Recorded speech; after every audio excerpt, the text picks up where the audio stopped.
friends, we are in our lecture series based on broadening of spectral lines. So in continuity to that, we are going to learn something more about broadening mechanisms today.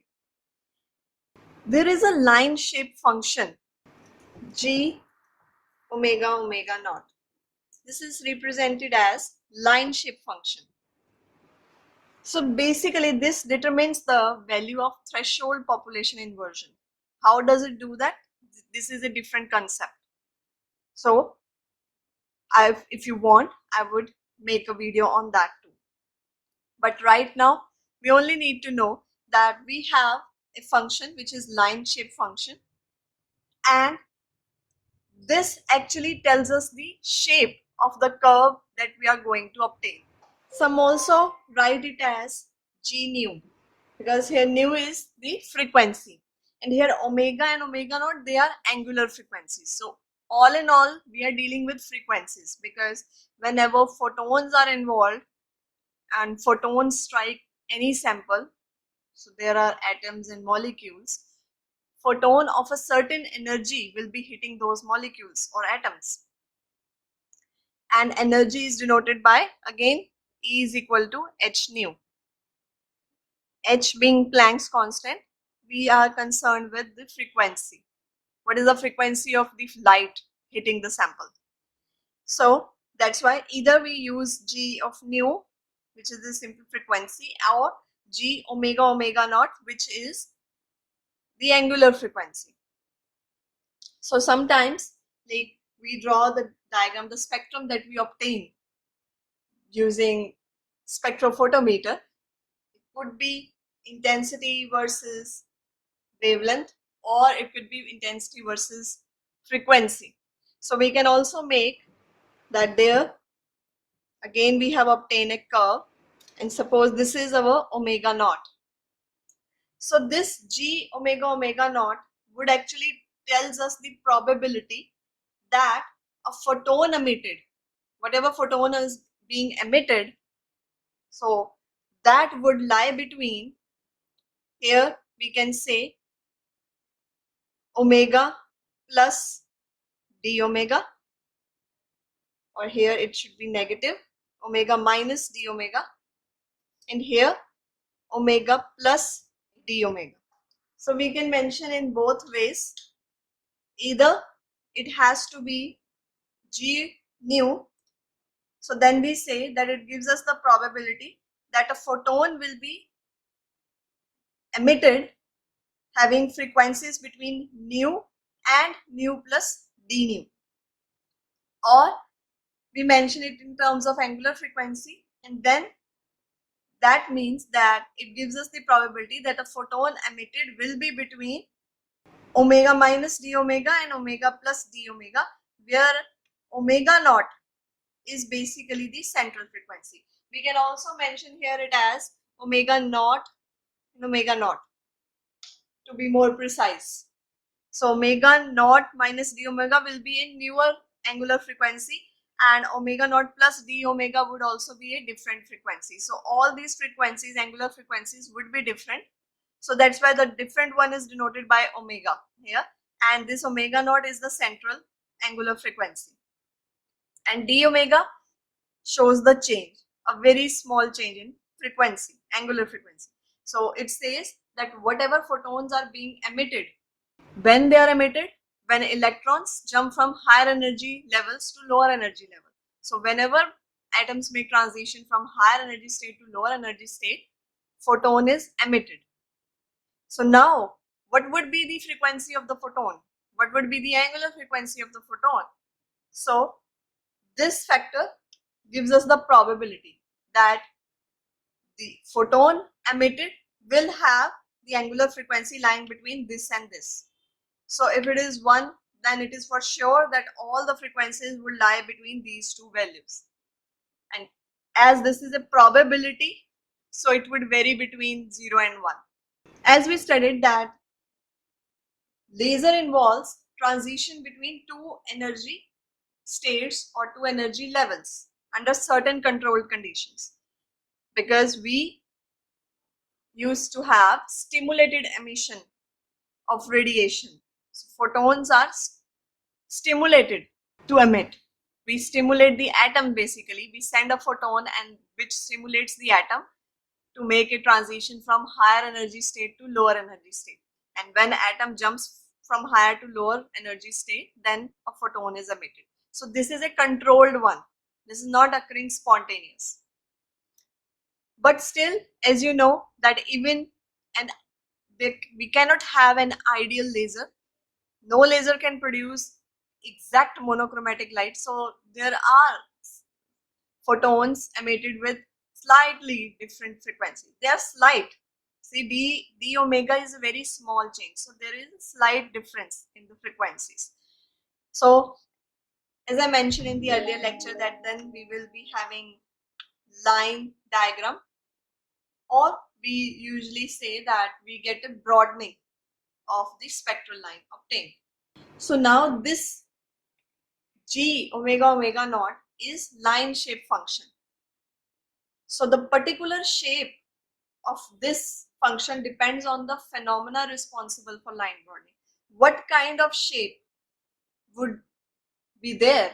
That depends on the phenomena which is responsible. That we know that broadening is there, broadening is happening, but exactly what is the main reason behind that broadening? There could be many reasons, not just that we say that there are just photons of different frequencies emitted. We know that, but what's the reason behind that? Different photons that are being emitted leads to this broadening of spectral line. Instead of getting a line, we are getting a curve. So the spectral line, it gets broadened. That we know. But what are the reasons exactly that why we say that even a good laser also cannot produce an absolute monochromatic light? What is the reason behind that? So we say that there are different phenomena which are responsible for these different shapes or for different g omega omega naught, because this is a line shape function. So whatever is the shape of the function, we say that it is g omega omega naught. It could be more narrow peak or broadened peak. It can be anything. This shape depends on the phenomena which is responsible for line broadening. And for that, we need to understand basic principle of laser oscillator also. Absorption and amplification of a beam of light. You should be clear with those topics. Physical mechanism responsible for broadening of the resonant response of transition, they are grouped into two categories. So we have two types of broadening mechanisms. One is homogeneous broadening and second is inhomogeneous broadening. So as the name suggests, homogeneous means which is same for everyone, and inhomogeneous means different. By the name also we can understand that what is it all about. So homogeneous broadening, what does this mean? Some broadening mechanisms broaden the response of each individual atom of the active medium equally. So this word is important. Every atom has same central frequency and so same atomic line shape. And the examples are natural broadening and collision broadening. Whatever is the broadening mechanism, what actually happens that each atom, whatsoever atom are involved in the functioning of laser, each atom, it gets the similar behavior, it shows similar behavior and it gets similar treatment. Main thing is this, that now you know that in laser basically we have energy levels and atoms make transition from one level to the other. And the final step is when we get stimulated emission, when atoms jump from higher energy level to lower energy level.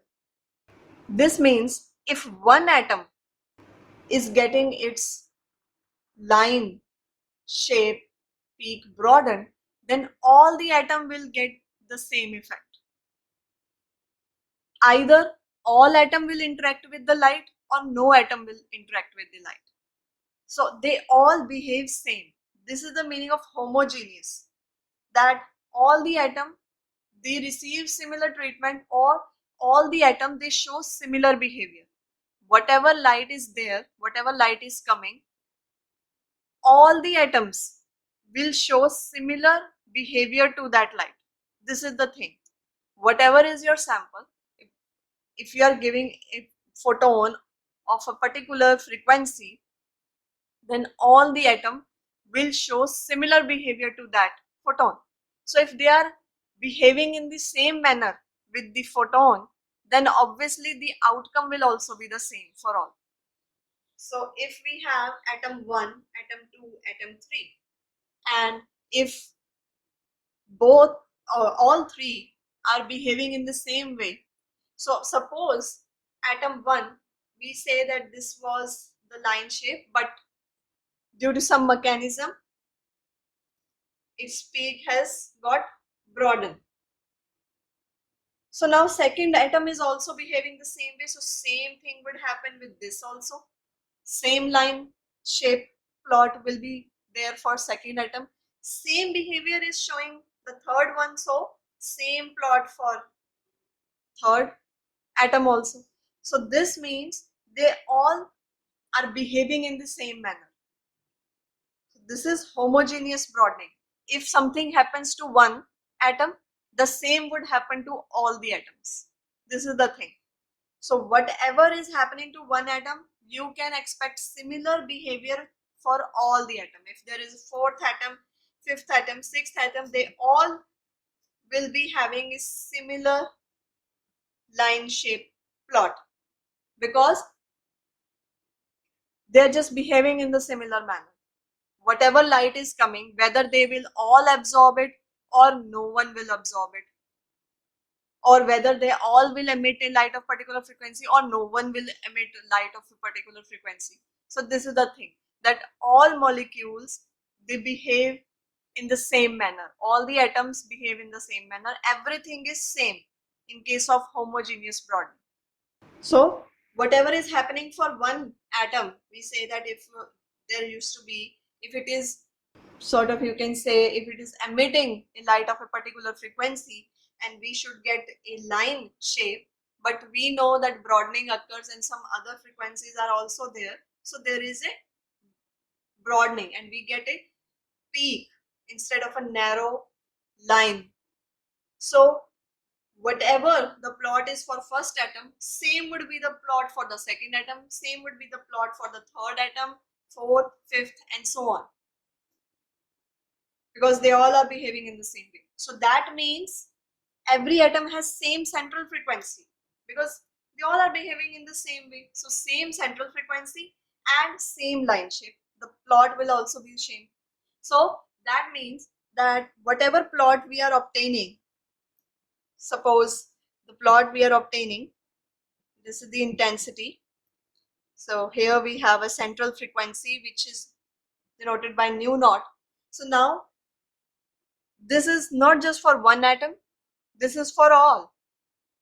If we are not getting any narrow lines in the peak, in the spectra that we have obtained, if there are no narrow lines and we have just got broadened curves, or even if the curve obtained is broadened with respect to other curves, so that means we have got homogeneous broadening. So this one is for all the atoms.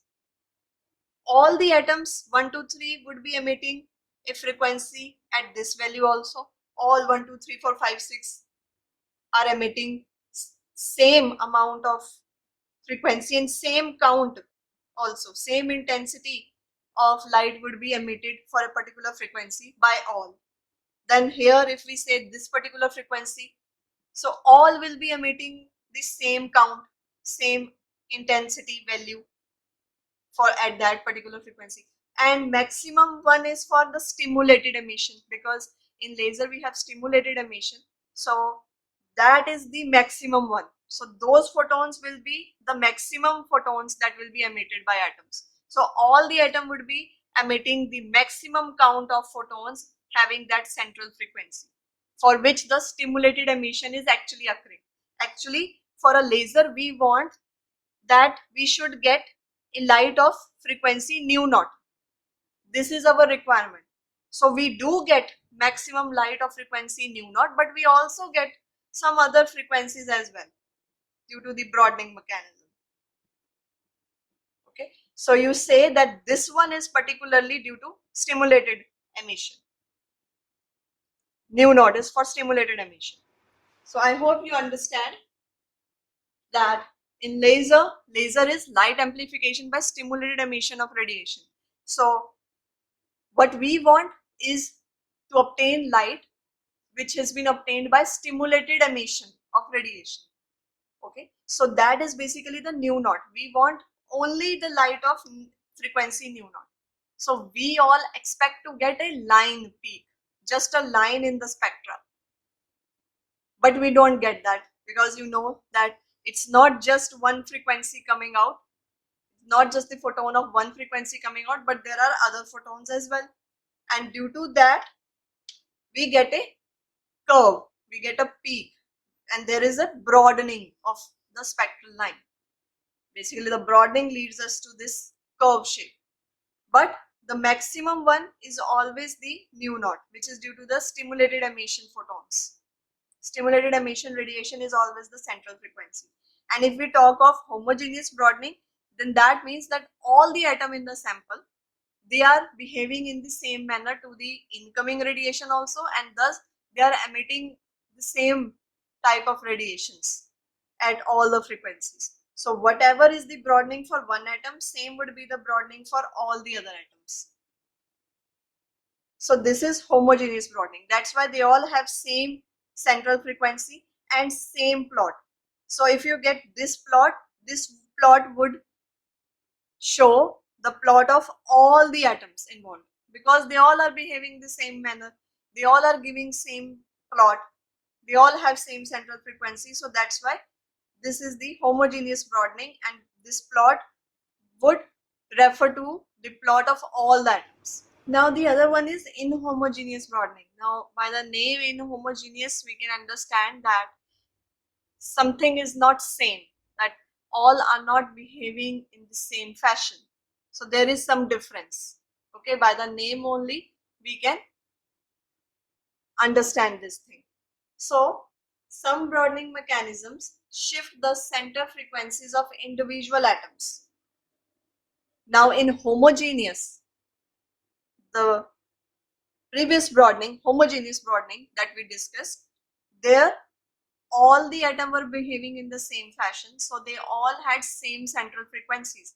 That means they all were emitting photons of that same central frequency, of that same frequency nu naught.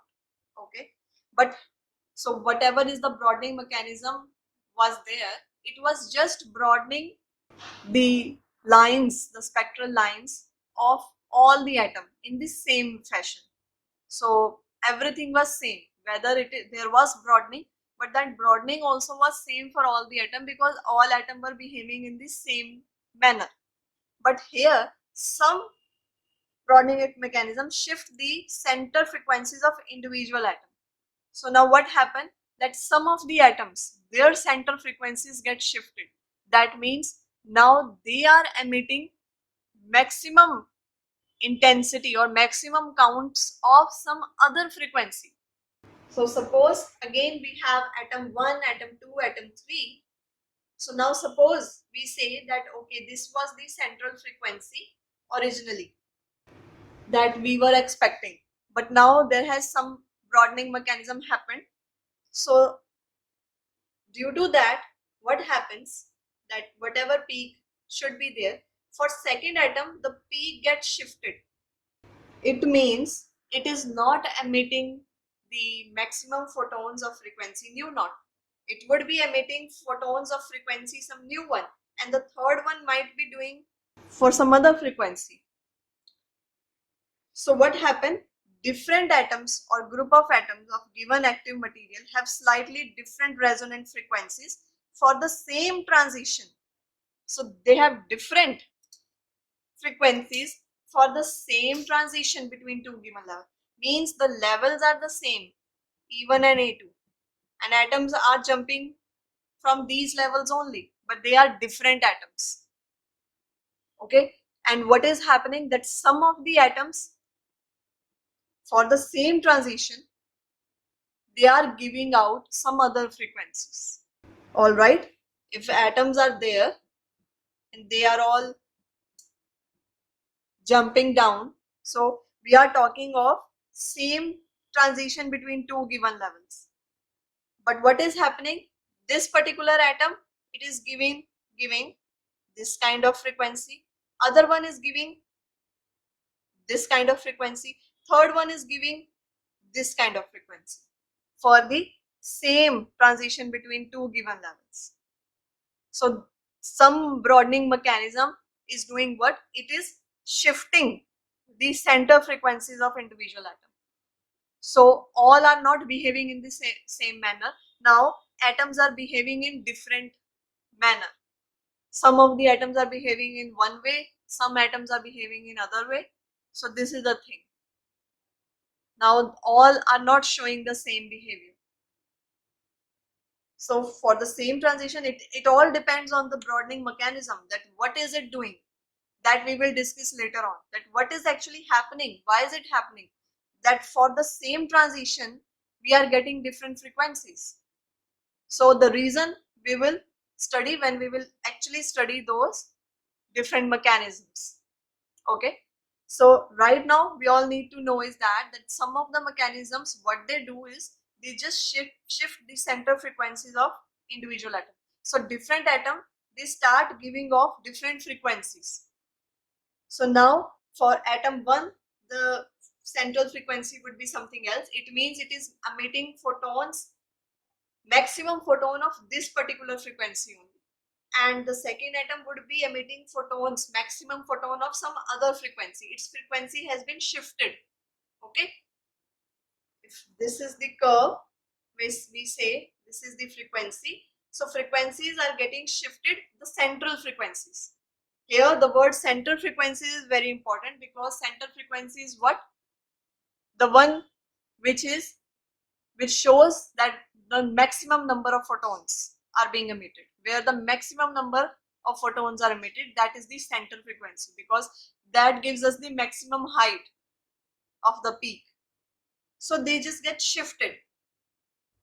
So what happened? Originally they are just getting a very narrow peaks. This mechanism is what doing? It is not broadening the spectral lines of individual atom.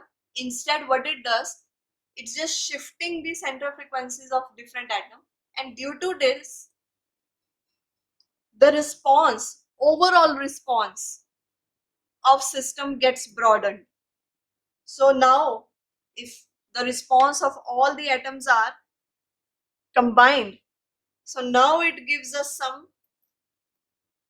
response like this. So overall response of system gets broadened without broadening the response of individual atoms. So nothing is happening to individual atoms. Individual atoms are showing their own peaks at different center frequencies. They are having different center frequencies. But overall, after all, what we obtain is the spectra of the entire sample. We obtain the spectra which contains the information about all the atoms. So when we just add up, if you say that if we are just adding up, so the resultant curve come out to be like this. So there is a resultant broadening in the overall response of the system and not the broadening of individual. In case of homogeneous, what was happening? There was broadening of individual peaks. Individual peaks were getting broadened in the same way, because all the atoms were behaving in the same manner. They all had same center frequency and same level of broadening was there. So the line shape plot was same for all. So even if you get one plot, that also shows the plot for all the atoms, because all are behaving in the same way. But here what is happening? Here some of the atoms, they're just getting shifted in the center frequencies. Some of the atom are giving off photons, maximum number of photon of some other frequency. Some atoms are giving off maximum number of photons some other frequency, and there is a change, there is shift in center frequency. And center frequency is what is very important, because maximum number of photons are emitted for center frequencies. So now different atoms, they are behaving in different way. For the same transition also, for the same transition between the same two levels, different atoms are giving off different photons. So individually they are getting peaks, but if we get a response of the whole of the sample, then we get a broadened curve. So this is the broadening of overall response of the system and not the broadening of individual atoms. So one of the example is Doppler broadening. So we are going to study three types: natural broadening, collisional broadening, and Doppler broadening. Natural and collisional broadening are example of homogeneous broadening.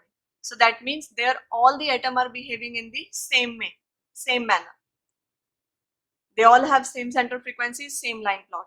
And Doppler broadening is the form of inhomogeneous broadening. That means different atoms are behaving in different manner. All are not behaving in the same fashion.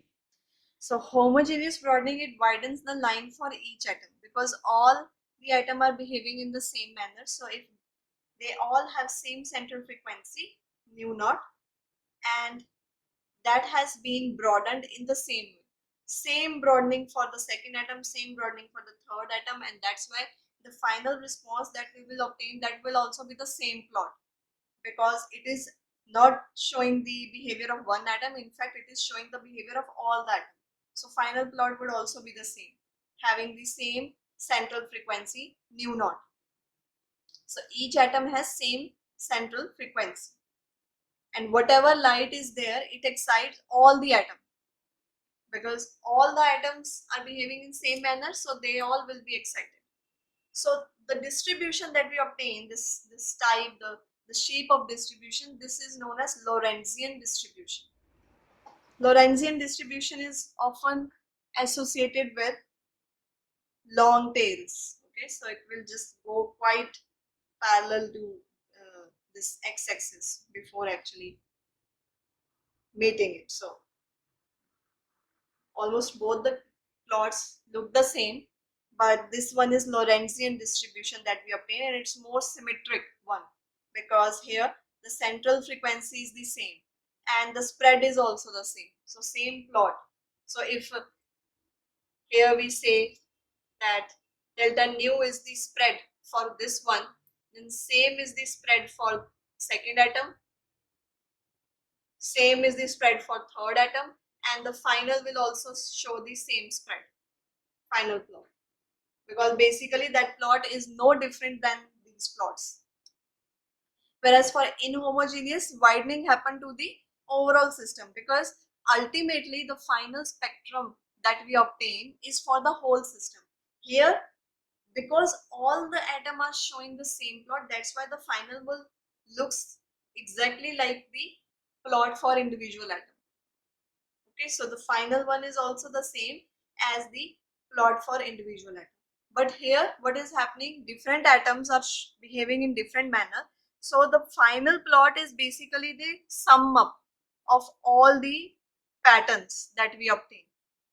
So here the widening happened to the ensemble. Ensemble means the collection of all the objects, a system. So overall system response, there is broadening in that.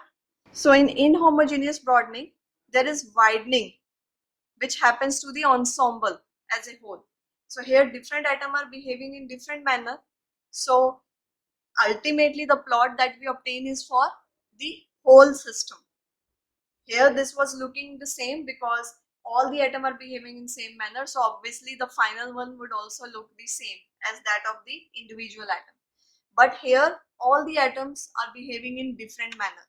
So the widening, the final plot would be the plot of overall system.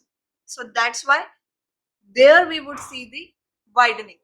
Individual atom won't show the widening of their spectral lines. So widening happened to the ensemble.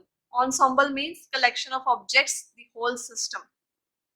And then random shift in central frequency of different individual atom. Here different atoms, they are giving out photons of different frequency, and the maximum photons emitted by particular atoms, they are of different frequencies. Some of the atoms would be giving off maximum photons of frequency, center of frequency nu1, so that's why its center frequency would be nu1. some group of atom would be giving off maximum photons having frequency nu2. So that's why their peak would be having the central frequency is nu2.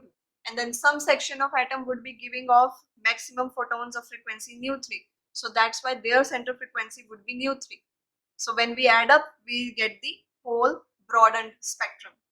And then light of some frequency will excite particular atom only. So because here different atoms are behaving in different manner, so if a particular light is shown on some material, some of the atom will interact with it and some atom will not interact with it. So some atoms might get excited with that light and some atoms will not get excited and they will not make any transition, because here atoms are showing different behavior. And here whatever the distribution will be obtained, that is known as Gaussian distribution. Okay, so this is all about homogeneous and inhomogeneous broadening, and now the examples that we will study in the upcoming lectures. Thank you.